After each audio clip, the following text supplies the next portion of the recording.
যতই হত্যা বাড়ছে, আন্দোলনের তীব্রতা ততই বাড়ছে। এখানে সরকারের পদত্যাগ ছাড়া বিকল্প আর কিছুই নাই। দীর্ঘদিন ধরে এইভাবে মানুষের কণ্ঠ নিয়ন্ত্রণ করে গেছেন, করতে পারছেন বলেই মনে করছেন যে এখনো নিয়ন্ত্রণ করতে পারবে। লীগের পেটুনি আমরাও খেয়েছি, আমিও খেয়েছি। আন্দোলনকারীদের প্রথম দিকের যে দাবি ছিল, আস্তে আস্তে দাবি তাদের বেড়েছে, বিকজ হত্যা বেড়েছে, দমন নিপীড়ন বেড়েছে এবং দাবিও বেড়েছে। আপনারা লক্ষ্য করেছেন এই দাবিগুলি মানতে বিলম্ব হয় তাদের। এখন আমি মনে করি এক দফার দাবিতে পরিণত হয়েছে এই সরকারের পদত্যাগ। কারণ এই সরকার টিকে গেলে এই সমস্ত আন্দোলনকারী ছাত্রছাত্রীরা, শিক্ষার্থীরা যখন তাদের শিক্ষাঙ্গনে ফিরে আসবে, হলে ফিরে আসবে, তখন তাদের উপর আবার সরকারি পেটুয়া বাহিনীরা নির্যাতন চালাবে। এটি বাংলাদেশের মানুষ দেখতে চায় না। গত 15 বছর ধরে বিরোধী দল আন্দোলন করছে, সেই আন্দোলনকে নানানভাবে পিটিয়ে সরকার দমন করেছে। কিন্তু বর্তমান চলমান আন্দোলন সেটি হলো ছাত্রছাত্রীদের আন্দোলন, কোটা বিরোধী ছাত্রছাত্রী, বৈষম্য বিরোধী ছাত্রছাত্রীদের আন্দোলন। এই আন্দোলনকে পিটিয়ে কখনোই দমন করা যায় না।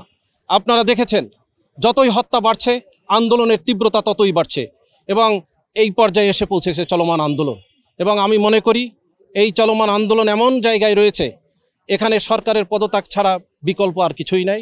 সরকারকে পদত্যাগ করতে হবে এবং একটি জাতীয় সরকার প্রতিষ্ঠার মধ্য দিয়ে, এবং সেই জাতীয় সরকারের দায়িত্ব হবে গণমানুষের যে দাবি, নির্দলীয় নিরপেক্ষ সরকারের অধীনে নির্বাচন দিয়ে জনগণের সরকার প্রতিষ্ঠা করা।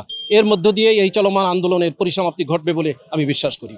শান্তিপূর্ণ যে কর্মসূচি বা আন্দোলন ছিল, এটা তো অত্যন্ত যৌক্তিক এবং ন্যায্য দাবি ছিল। সেটাকে তো আজকের পর্যায়ে আমি মনে করি সরকারই নিয়ে গেছেন।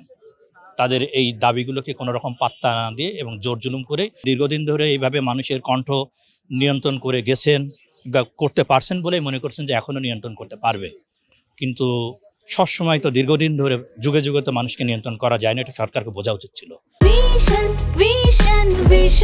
100% কপার কন্ডেন্সারে তৈরি ভিশন ফ্রিজ, তাই গুণে মানে অটুট থাকে বছরের পর বছর। আপনি যদি আপনার পাশে বা আপনার প্রতিবেশী বা আপনার সমাজে কোনো রকম দমনপীড়ন দেখেন, আপনি একজন মানুষ হিসেবেও তো এগিয়ে আসবেন। শুধু রাজনৈতিকভাবে সবকিছুকে বিবেচনা করলে হবে না।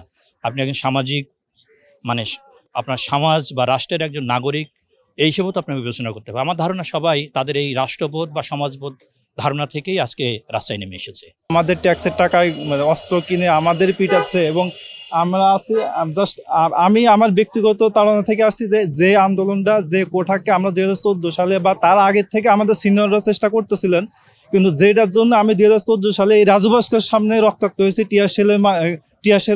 টিয়ারশেল খেয়েছি সরার্দি উদ্যানে, সেটা আমরা তখন পারি নাই। এখন যারা পারছে এবং এখন তাদের যেভাবে দমন করা হচ্ছে এই বিচারের জন্য তাদেরকে জাস্ট তাদের প্রতি সংহতি প্রকাশ করার জন্য আজকে আমি এখানে এসেছি। যখন ছাত্ররা প্রথমে শুরু করছে, তখন যদি এই কথাটা সরকারের ভিতর থেকেও অনেকেই বলছে, যেমন আমি নাম ধরে বলতে পারি, ব্যারিস্টার সুমন অলরেডি বলেছেন যে যখন আন্দোলন রবিবার দিন তো ওনারা গভর্নমেন্ট স্পেশালি অ্যাটর্নি জেনারেলের মাধ্যমে কোর্ট বসায় বিচার করে একটা রায় দিল। ওইটা তো বৃহস্পতিবারই করা যেত। এটা তো ব্যারিস্টার সুমনের কথা। এটা আমি মনে করি আরও আগেও তো করা যেত। কেন সরকার থেকে বলতে হবে যে ছাত্রলীগ আছে, এই আন্দোলন দমানোর জন্য ছাত্রলীগ যথেষ্ট? ছাত্রলীগকে তো আমরা দেখেছি, ছাত্রলীগের পেটুনি আমরাও খেয়েছি, আমিও খেয়েছি। তো এখন এইটার জন্য তো আপনার সরকার থেকে যখন একদম টপ লেভেল থেকে যখন বলা হয় যে এটার জন্য এইটাই যথেষ্ট, তখন তো এটা আসলে আপনি কন্ট্রোল করতে পারবেন না।